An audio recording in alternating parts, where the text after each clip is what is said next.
If you were thinking that Liam Rosenoir hasn't really implemented anything since taking charge of Chelsea, then you may want to seriously reconsider that. The Englishman's out-of-possession approach at Selhurst Park was anything but accidental. In fact, it was the ultimate key that led to Chelsea securing all 3 points on Sunday afternoon. So how did he do it? Let's take a look. First, the intent.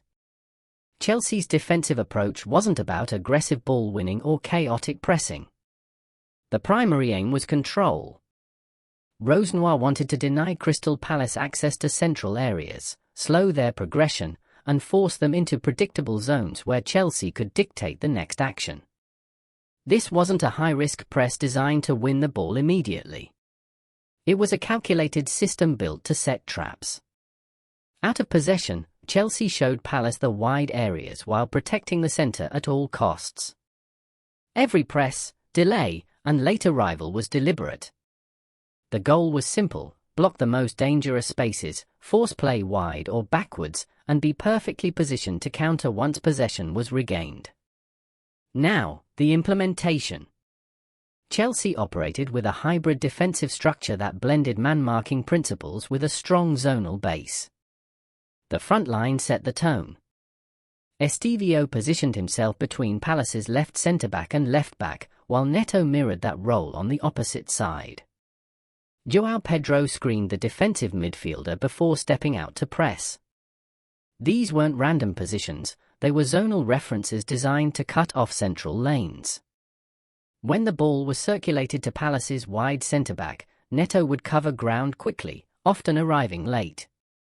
But that lateness was intentional. He wasn't trying to win the ball. He was blocking the inside channel, forcing the opponent either wide or backwards.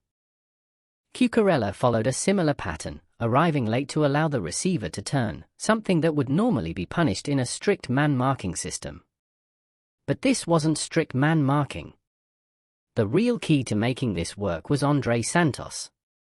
Santos played a dual role that completely tilted the balance in Chelsea's favour. At times, he was a defensive midfielder.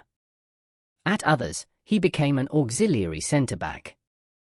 When Palace's number 11 was a clear threat, especially in build-up or during set plays, Santos followed him tightly, even on throw-ins. That was the man-marking side of his role. However, when that player wasn't an immediate danger, Santos didn't chase.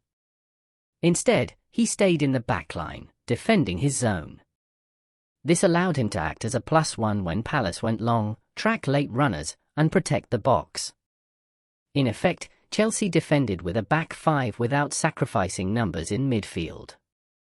Because Estevao initially covered 2 players higher up, Reece James didn't need to jump wide and could shuffle into the backline comfortably.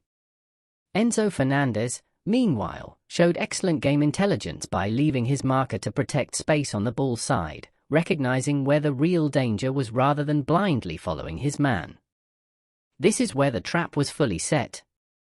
Palace were boxed in. Central progression was blocked, wide options were controlled, and backward passes only reset the same problem. From these moments, Chelsea were already positioned to transition quickly and launch counterattacks, a defining feature of Rosenoir's game plan. How impressed have you been with Liam Rosenoir since being appointed as Chelsea coach? Share your thoughts with us.